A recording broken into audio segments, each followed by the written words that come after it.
Что ж, это моя история про Гонконг. Как я отправился в этот невероятный город.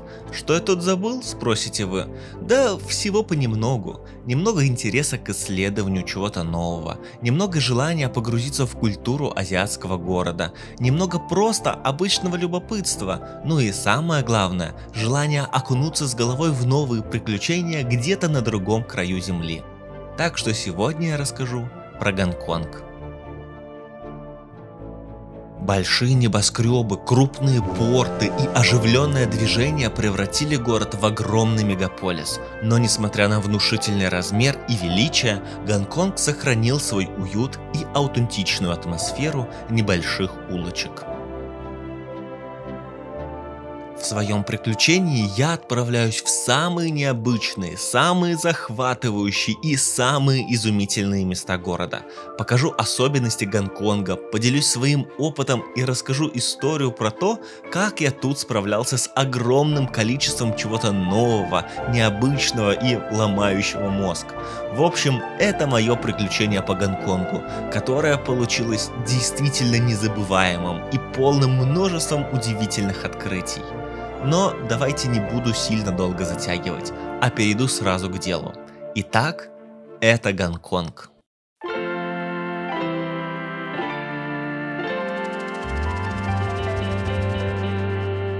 Начались мои приключения в Гонконге с трамвая.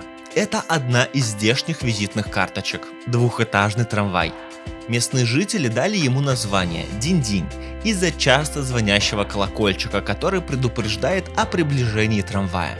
Но этот звук повлиял не только на название трамвая, но и на атмосферу города, став неотъемлемой частью городских звуков. На крыше трамвая есть большой номер, и поначалу я думал, что это нумерация маршрута, ну то есть по какому направлению едет этот трамвай. Но разобравшись в этом вопросе, понял, что это не так, и маршрут указан на табличке спереди, а этот большой номер, который стоит на крыше спереди, это номер конкретного трамвая, чтобы можно было отслеживать и определять конкретный вагон. У гонконгского трамвая есть несколько особенностей, которые выделяют его относительно другого транспорта. Во-первых, он очень красивый и кинематографичный, но у этого есть и минус. Он достаточно медленный и зачастую удобнее и быстрее доехать на чем-то другом. Во-вторых, он очень дешевый. Стоимость проезда составляет всего 3,3 гонконгских доллара. Это примерно 35 рублей. Для Гонконга это очень даже хорошая цена, и по более низкой цене транспорта тут не найти. А если пользоваться всякими акциями и спецпредложениями, то возможно проехать и еще дешевле иногда. Еще одной отличительной особенностью является вход и выход пассажиров. Помимо трамвая в Гонконге есть двухэтажные автобусы. В них ты входишь в переднюю дверь и сразу прикладываешь карточку для оплаты проезда. Но в трамвае все сделано наоборот. Входить нужно в заднюю дверь через турникеты и нигде ничего прикладывать не нужно. Когда доехал до нужной остановки, то выйти можно будет только спереди, и именно в этот момент нужно оплатить проезд. Так что в трамвае все сделано наоборот, не так как везде. На трамвае я доезжаю до одного из нашумевших за последнее время районов, где находятся дома-монстры. Прозвали их так, потому что выглядят они как несколько зданий, которые слились в одну большую массу. Появились такие дома не просто так. Во второй половине прошлого века, когда население тут росло с очень большой скоростью, а места было не очень много, то решили попробовать новый подход к строительству домов. Да, получились большие и вместительные дома, которые обеспечивали жильем тысячи семей. Но обратной стороной всего этого стали вот такие вот узкие дворы и частые ряды небольших окошек, через которые еле виден свет. Но впихнуть на маленький участок земли нужно было как можно больше квартир, которые, кстати, сами по себе внутри очень крошечные. Но то, что мы видим сверху, это еще не все. По бокам и под зданием тоже есть помещения, которые заняты различными магазинами и лавками. Жизнь тут не самая лучшая, и чувствуется, что многим местам не помешала бы уборка или даже небольшой ремонт. Но несмотря на все это, сюда приходит множество туристов, чтобы сделать фотографию на фоне одного из самых известных зданий Гонконга. Нехватка места – это одна из трудностей Гонконга, и именно поэтому почти каждое здание растет вверх все выше и выше, так как в другие стороны попросту некуда. А квартиры в таких домах получаются очень тесные, но тем не менее очень дорогие.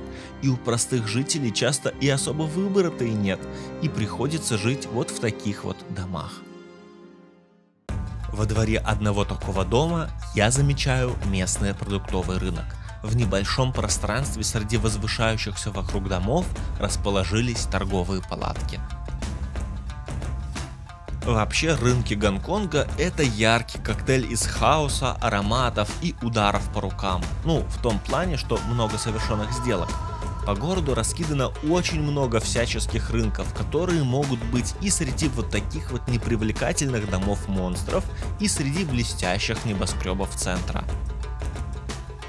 Рынки тут это как небольшой город внутри города, со своей атмосферой, жизнью и декорациями. Обычно они не имеют четко выраженных границ, а плавно растворяются в городских улицах.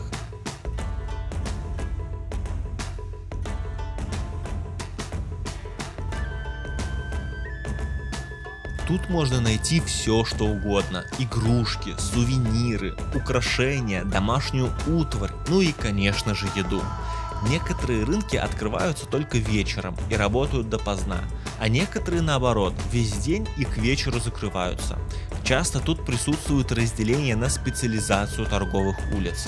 Тут будут преимущественно товары для дома, тут одежда, а тут зоотовары и все, что связано с животными, рыбами, рептилиями и всем прочим. И ты ходишь по этим улицам и плавно перетекаешь из одного торгового ряда в другой. Ходить по таким рынкам – это отдельная палитра эмоций, особенно если ты приходишь сюда после заката, когда зажигаются все огни и все, к чему ты привык днем, кардинально меняется. Но стоит отдать должное, что в таких местах много не сильно дорогих, но вкусных кафешек, в которых можно отлично поужинать. На одной из таких торговых улочек вообще ездит трамвай, да, тот самый двухэтажный. По краям улицы стоят торговые лавки, а прямо по центру, звеня в свой колокольчик, едет трамвай.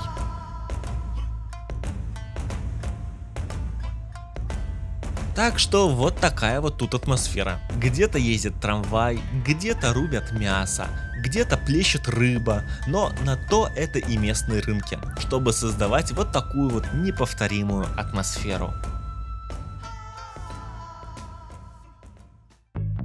Кстати, что касается оплаты в лавках на рынке, транспорта и магазинов. По прилете в аэропорт я сразу же оформил себе карту Octopus, которая работает как местная транспортная карта. Но помимо транспорта, ей можно оплатить любую покупку практически в любом месте. На самом, казалось бы, глухом рынке есть терминал, чтобы приложить Octopus. В каждом магазине можно расплатиться этой картой, и не нужно носить с собой кучу налички. Потому что лучше сразу пополнить ее на любой станции метро, поезда или в магазине типа 7-Eleven. Кстати, в эту поездку я поехал не один, а со своим другом Акимом, с которым мы познакомились на Великой Китайской стене в Китае, когда я отправился ночью в горы. Видео уже есть на канале, можете посмотреть, там очень интересно. К тому же он тоже снимает видео и ведет свой YouTube канал. Так вот, в эту поездку я поехал вместе с ним, и он поначалу пробовал оплатить все через Alipay, все-таки в Китай же приехали. Но как мы выяснили, тут как будто бы сделали отдельные версии для Alipay, WeChat и всего остального. Если, к примеру, платить через UnionPay, то оплата проходит, но во многих местах приходилось убеждать продавцов, что все получится и так можно оплатить. Так что, как по мне, то удобнее всего тут платить именно картой Octopus, которую можно оформить буквально за 1 минуту, как и любую транспортную карту в другом городе. Поначалу меня это очень удивляло, ведь я купил транспортную карту, по которой нужно оплачивать транспорт, а по факту я пользуюсь ей как обычной банковской картой и оплачиваю все покупки именно ей. Кстати, что касается метро, то на нем можно не просто ездить по городу и в аэропорт, но и уехать в Китай. То есть в метро будет пограничный переход, в котором вы отметитесь, что выехали из Гонконга и въехали в Китай. То есть метро с пограничным переходом, где пройти таможенную и пограничную проверку нужно прямо на станции. Если в трамвае стоимость была фиксированная, то тут она рассчитывается исходя из расстояния поездки. Именно поэтому карточку нужно прикладывать как при входе, так и при выходе. И вот на этом моменте у меня возникла идея проверить, а что будет, если зайти и выйти на одной и той же станции. Не спрашивайте, зачем я это сделал, но проверка показала, что с тебя спишется минимальная стоимость проезда. На одной из линий мы нашли разделение на вагоны разного класса. То есть ты можешь ехать просто, как в обычном метро, а можешь доплатить и ехать в вагоне первого класса. Разница в том, что в первом классе меньше людей и сиденья пошире и комфортнее. Других различий я найти не смог. Чтобы поехать в вагонах повышенной комфортности, нужно доплатить.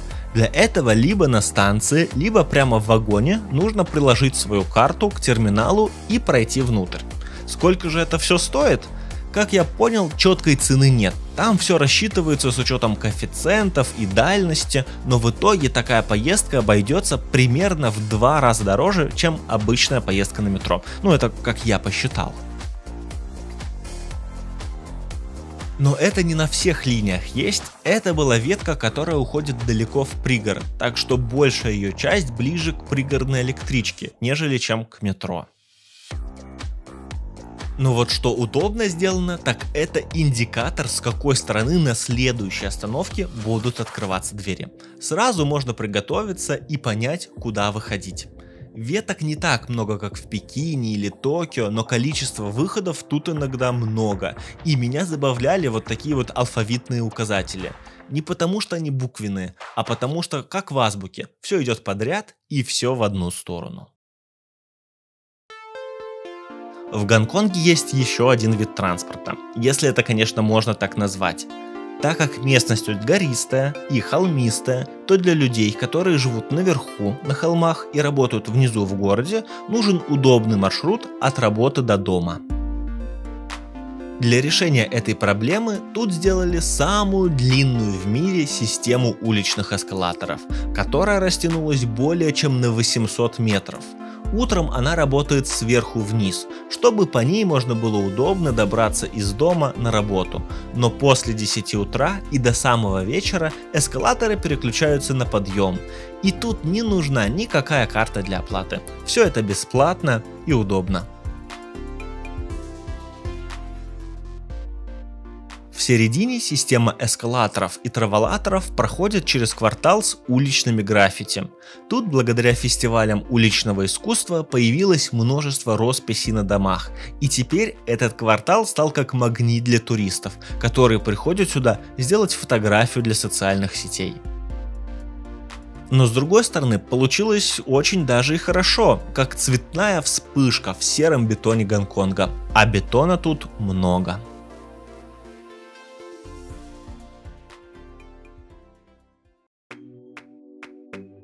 Ну вот и настало время поговорить про историю Гонконга.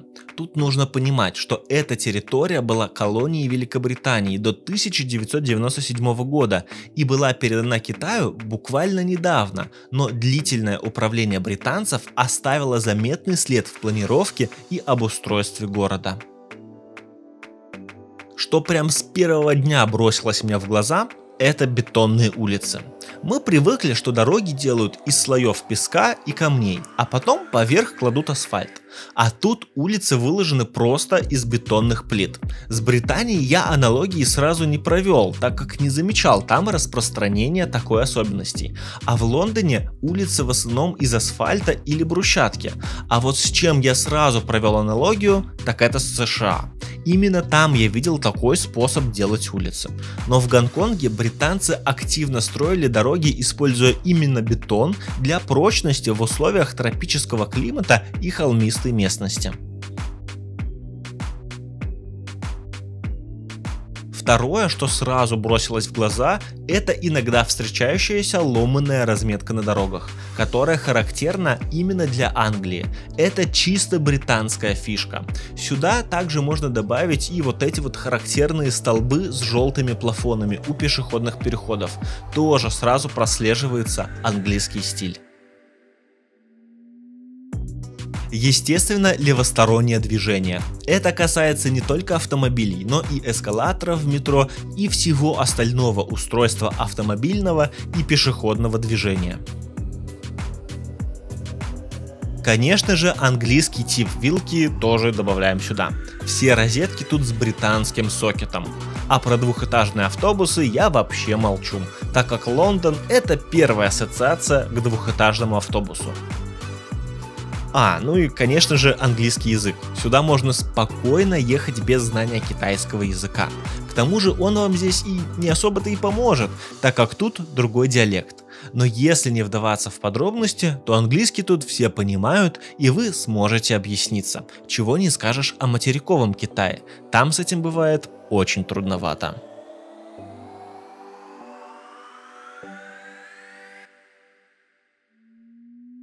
Так что многое напоминает, что раньше тут все было под контролем Великобритании. Но вот о чем я не рассказал, так это про еще одну отсылку, которую трудно было бы обойти стороной.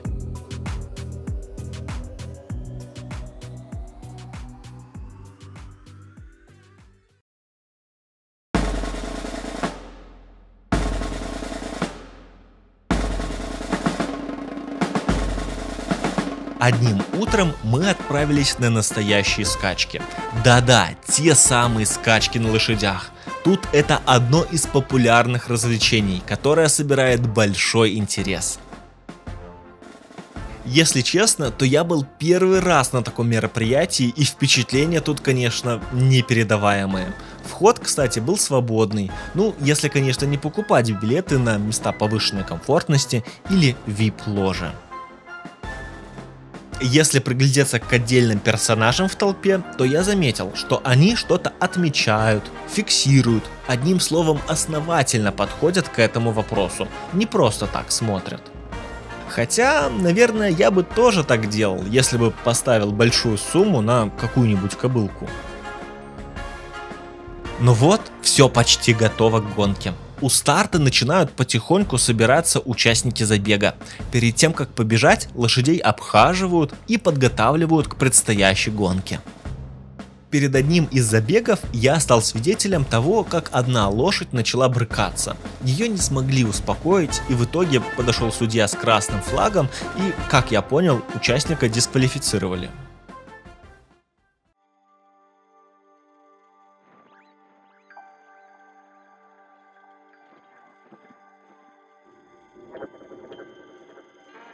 Но вот, все готово. Раздается сигнал старта, и гонка началась.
Забег длится буквально несколько минут, и за день их около 10 штук, примерно один раз в 30 минут.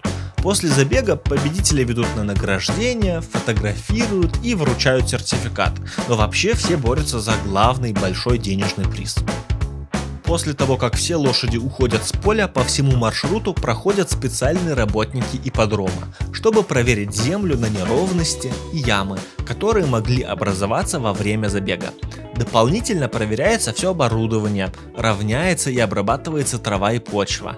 Одним словом, идет подготовка для следующих скачек.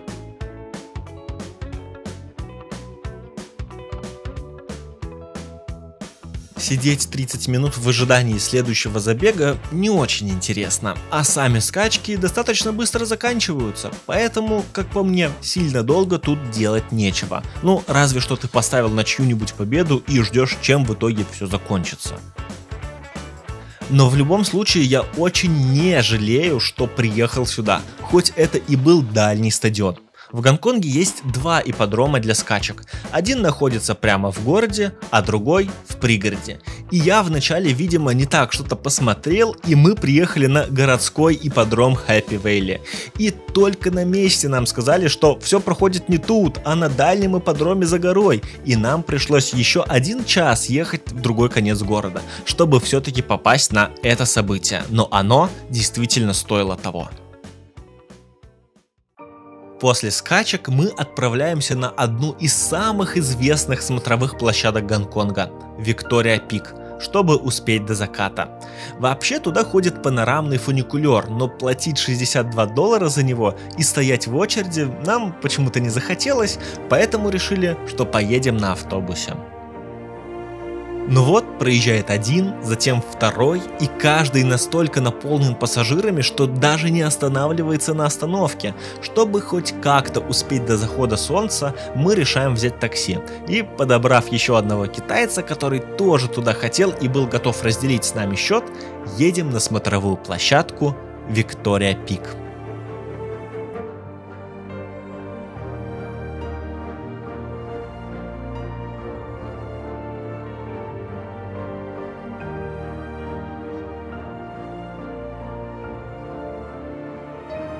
Но с учетом всех задержек, приехать сюда мы успеваем только к самым последним лучам солнца. Но все равно, виды отсюда открываются изумительные.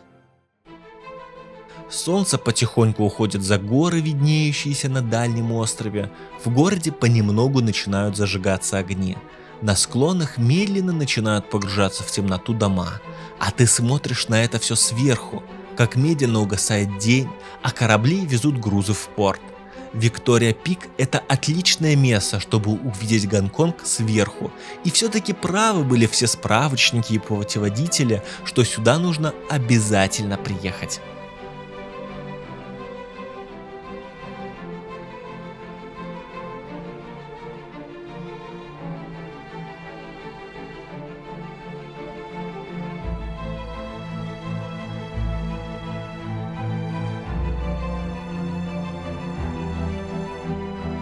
После наступления темноты я бы еще долго мог стоять и смотреть на ночной город. Однако на вечер у нас было запланировано еще одно важное мероприятие, поэтому мы начали потихоньку спускаться вниз. Благо отель был не сильно далеко отсюда.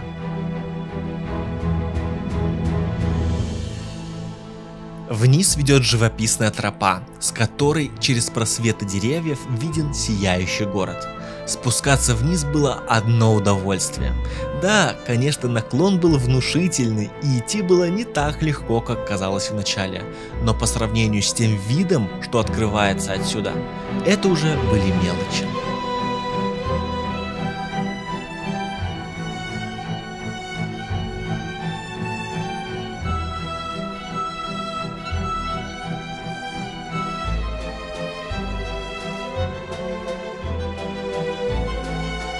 Через некоторое время склон из заросшего деревьями и зеленью плавно перешел в городские кварталы, по которым еще где-то минут 30 нужно будет идти до отеля.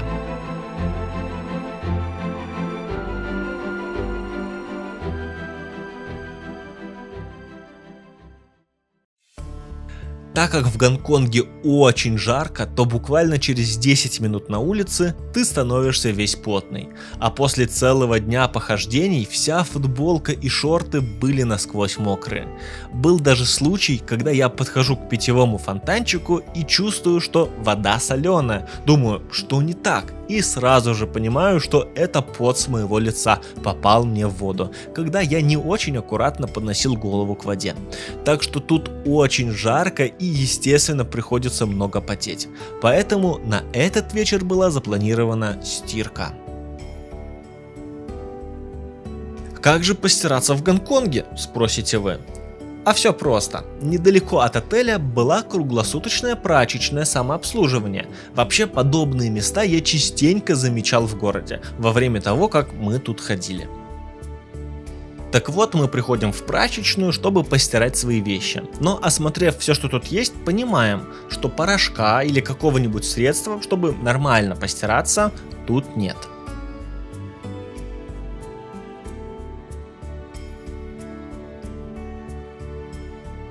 Делать нечего, приходится вернуться на главную улицу и найти ближайший магазин, в котором помимо еды продаются товары хозяйственного и бытового назначения.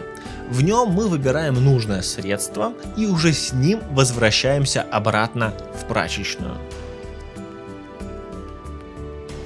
Теперь дело за малым. Как постираться и выбрать нужный режим, я думаю, объяснять не нужно. Скажу разве что вся стирка разделяется на два этапа. Это непосредственно стирка и сушка. Так что зайти сюда нужно будет дополнительно один раз, чтобы переложить вещи и заново запустить программу, но уже на сушку.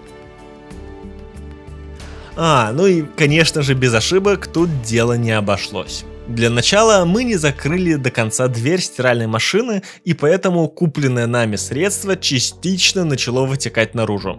Хорошо, что вовремя заметили и закрыли дверцу нормально. Но под машинкой образовалась небольшая лужица средства, которая потом сыграет не последнюю роль.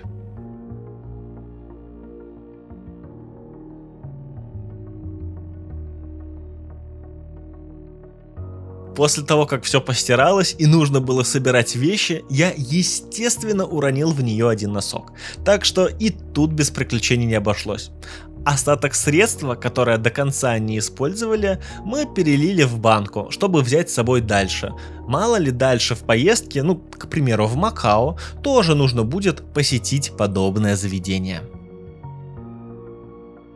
Пока вещи стираются, можно куда-нибудь сходить перекусить, или просто ждать окончания процесса прямо тут, на скамейке.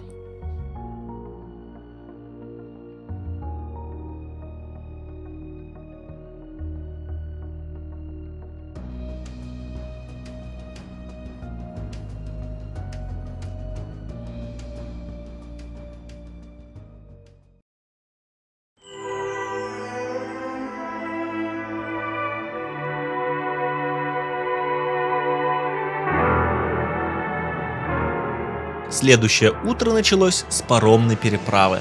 Так как Гонконг частично находится на острове, а частично на материковой части, то город разделен на две части гаванью, через которую можно перебраться либо на метро, либо на автобусе или машине через туннели, или же на пароме. За всю свою поездку я не раз ездил на метро, один раз даже на автобусе через гавань, потому что так быстрее и удобнее, но проделать тот же самый маршрут на пароме у меня было в списке обязательных дел, потому что это не просто транспорт, но и отличный способ посмотреть на город с воды. Кстати, паромы тут тоже двухэтажные, как трамваи и автобусы.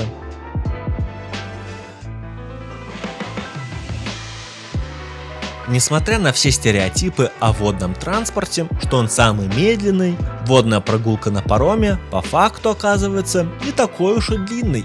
Буквально за несколько минут он перевозит тебя с одного берега на другой, и если честно, то времени полюбоваться видами тут почти нет. Кстати, оплатить проезд тут можно картой Octopus. По-моему, в Гонконге все что угодно можно оплатить этой картой, даже постираться в прачечной. Главное попросить, чтобы вам дали новую версию карты, где есть значок Union Pay. Если у вас будет старая версия карты, то в Гонконге никакой разницы не будет. Все будет работать точно так же. Но если соберетесь в соседнее Макао, то вот там старая версия карты уже работать не будет. Но про Макао я расскажу в следующем видео. Сейчас про Гонконг.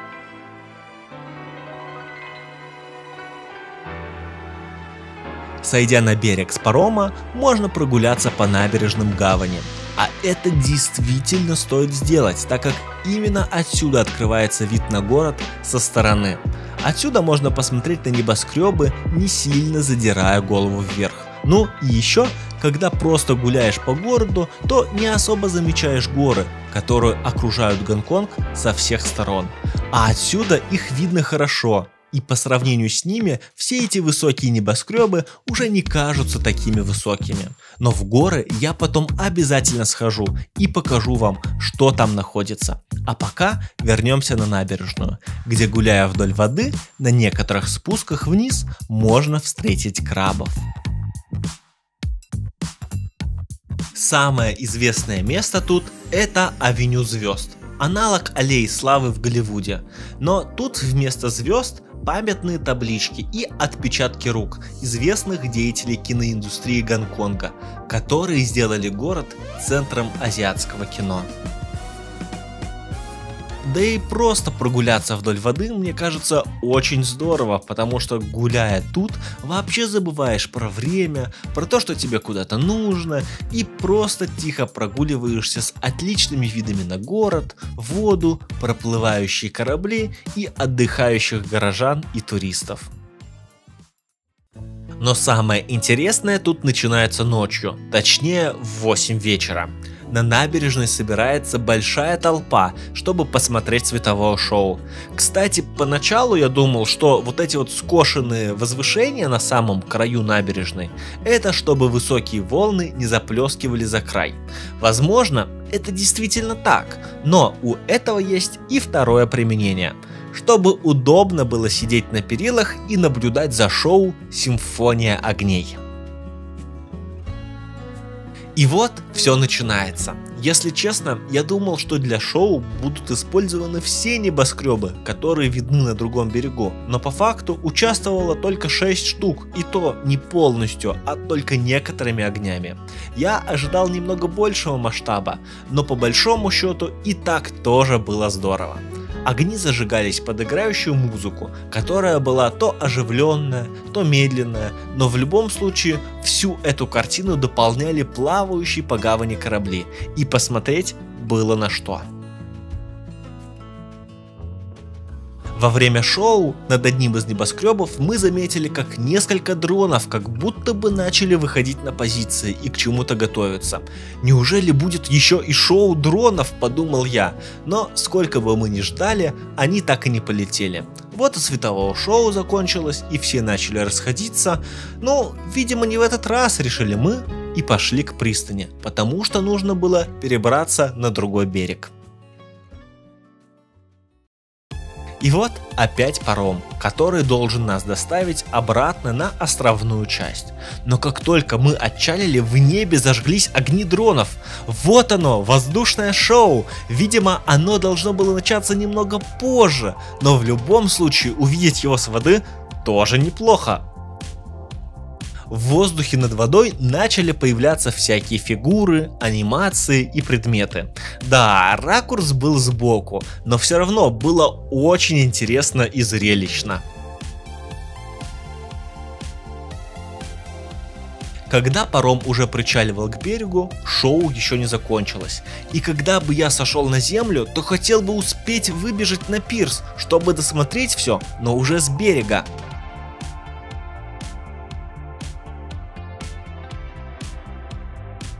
Я как можно быстрее бегу по причалу к месту, откуда открывается хороший вид на гавань, и откуда было бы хорошо досмотреть шоу дронов.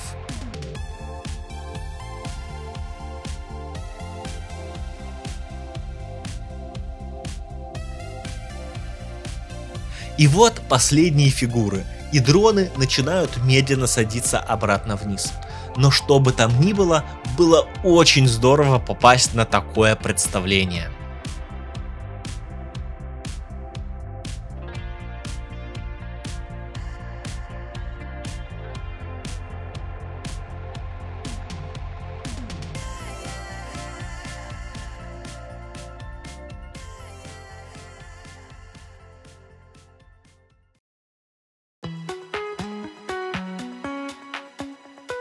Что же еще есть интересного в Гонконге?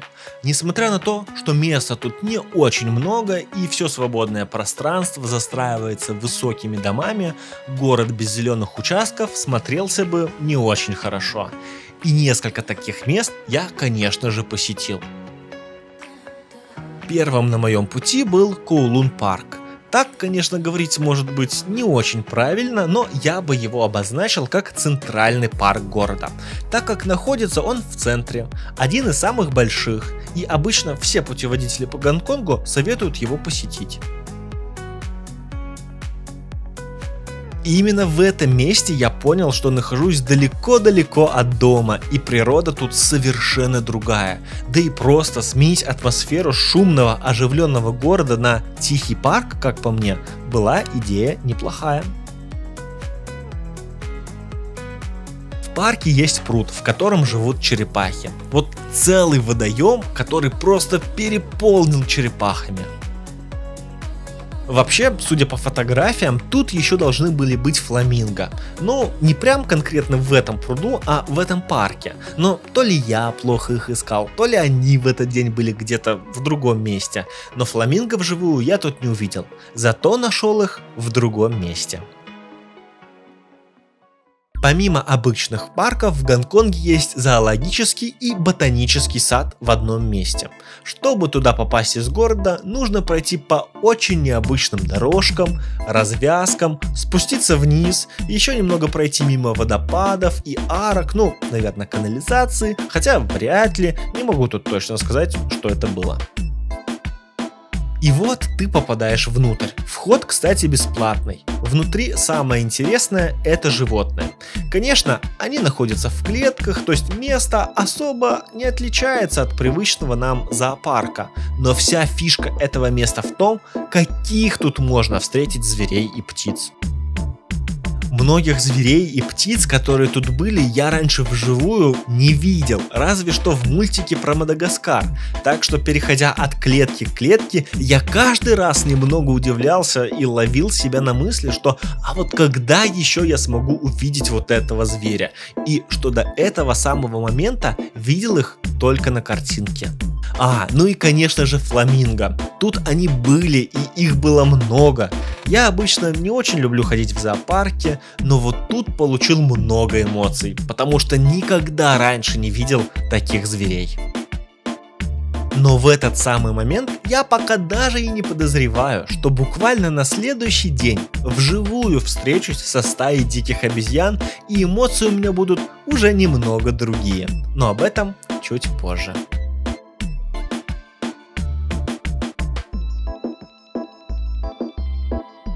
Кстати, вот небольшой забавный факт, обратил внимание на который я как раз таки у зоологического сада, так как вокруг было несколько школ.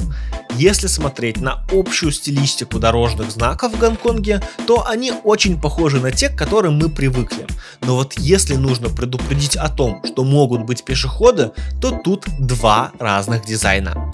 Там, где есть отметка о школе, ребенка за руку всегда держит мама. А там, где просто зоны для прогулок, то за руку ребенка держит уже папа. Не знаю, почему именно так, может быть просто именно мне все попалось в таком порядке, но все было всегда именно так. Если набрать в поиске «чем заняться в Гонконге», то практически везде будет фигурировать хайкинг, ну то есть подъем в горы вокруг города и ходьба по ним. А если учесть тот факт, что я люблю смотреть на города с различных высоких смотровых площадок, то не отправиться в поход в горы я просто не мог. Прогулка предстояла не по диким местам, а все-таки по оборудованным дорожкам и тропинкам. Однако все равно с прогулкой по парку это не сравнится.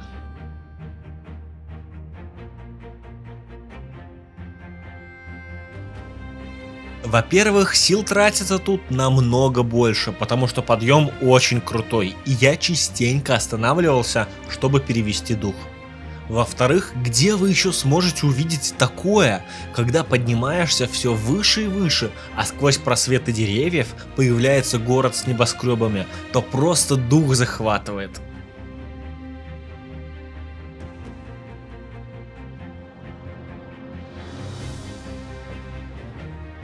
Конечно, захватывает дух не только от увиденной красоты, а и из-за того, что по такой жаре подниматься по очень крутому склону все-таки сложновато. Но вот, преодолев крутые подъемы, мы доходим до хребта горы. Тут маршрут не заканчивается, просто дальше нужно будет идти по хребту.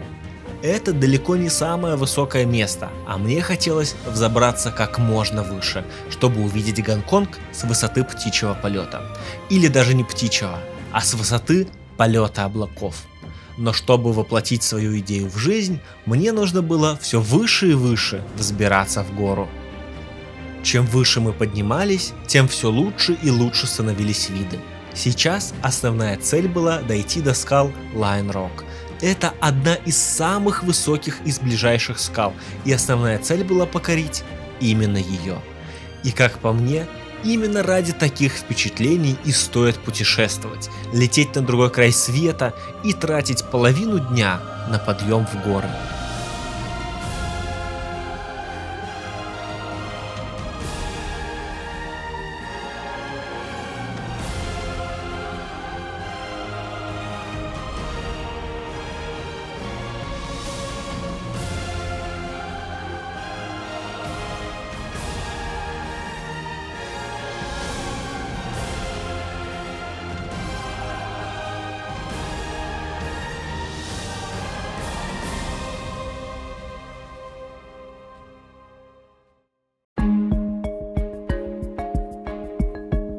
После покорения Lion Rock и небольшого отдыха мы пошли дальше. Спускаться в том же месте не хотелось, поэтому было принято решение пройти дальше по хребту, чтобы посмотреть новые места. Путь пролегал по живописной тропе, которая петляла по склонам горы, иногда поднимаясь вверх, а иногда спускаясь вниз. Нередко на пути встречались небольшие площадки, на которых можно отдохнуть, перевести дух и полюбоваться на лежащий внизу город.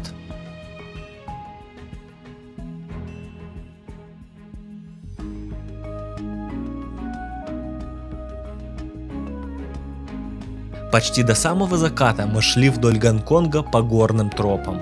Но на одном из привалов, когда солнце уже практически скрылось за горами, а мой дрон улетел достаточно далеко, на соседних деревьях послышался треск и шорох.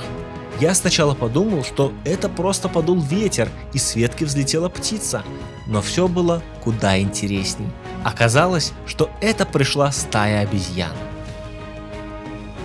С одной стороны, это был очень интересный опыт, но с другой стороны, под деревом у меня лежали вещи, и часть из них была разложена. На отдалении от меня в воздухе висел дрон, за которым нужно было следить, и самый большой страх был, что несколько обезьян начнут потрошить мой рюкзак, а я не смогу отвлечься сразу на два дела.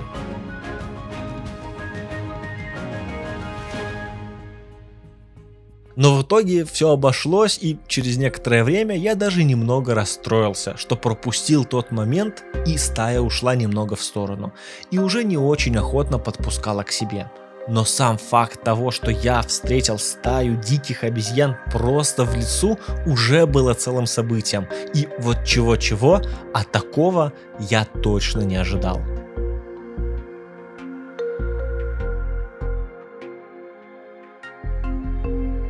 Когда обезьяны окончательно ушли в лес, солнце уже практически скрылось, и тропинка начала медленно погружаться во тьму.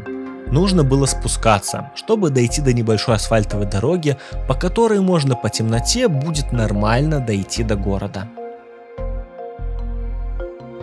И вот склон окончательно погрузился во тьму, но хоть под ногами можно было мало чего увидеть, на 100% темно не было, потому что сверху путь освещала луна, а внизу ярким светом светился город, в котором начинали зажигаться огни и фонари. Вот примерно так и завершился этот день.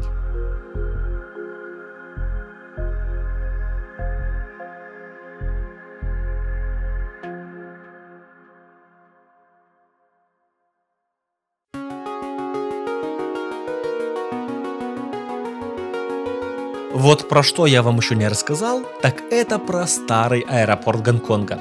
Да, вот этот вытянутый участок земли – это бывшая взлетно-посадочная полоса старого аэропорта. Раньше именно сюда прилетали самолеты, и посадка у них была прямо над крышами небоскребов. Он входил в топ самых опасных аэропортов мира, но зато все взлеты и посадки были очень эффектными и зрелищными. Но по мере того, как город становился все шире и выше, использовать аэропорт тут было все более опасней. И поэтому сейчас в Гонконге работает новый аэропорт, а на месте старого – терминал круизных лайнеров, метро, дома и парк.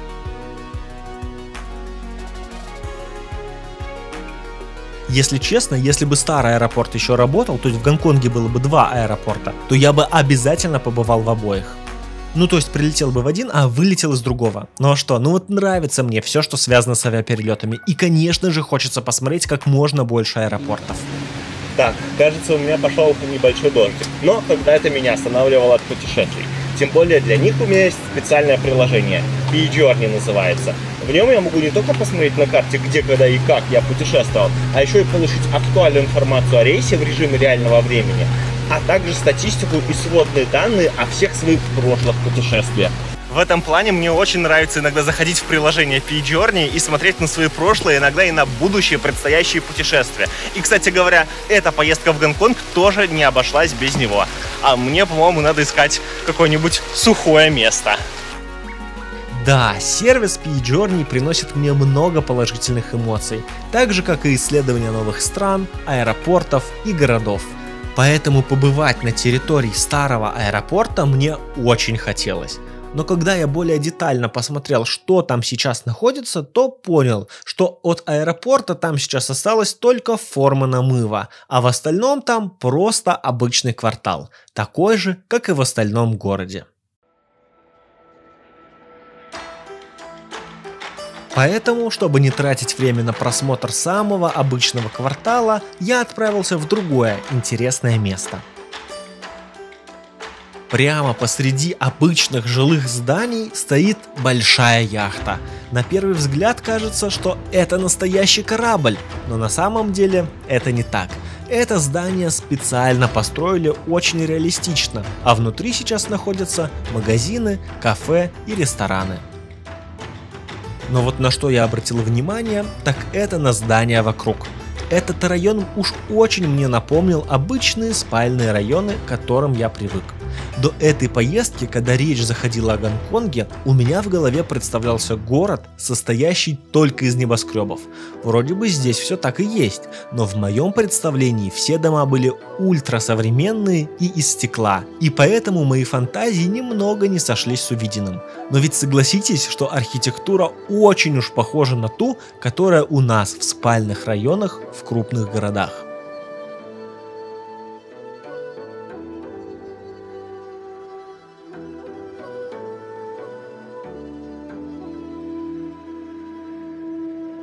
И если уж речь зашла про жилые дома, то их периодически нужно ремонтировать. А когда их ремонтируют, то возводят вокруг строительные леса. И вот я, например, привык, что их делают из металла или металла и дерева. Но тут все немного по-другому. Все строительные леса и укрепления были сделаны из бамбука. И это не просто один случайный пример. Нет, все, что касается стройки, тут делают из бамбука. Я ни разу не видел, чтобы что-то подобное тут было из дерева или железа. Каждый раз был использован именно бамбук. Решение, конечно, очень интересное, но с другой стороны, а почему бы и не использовать бамбук, если он тут растет?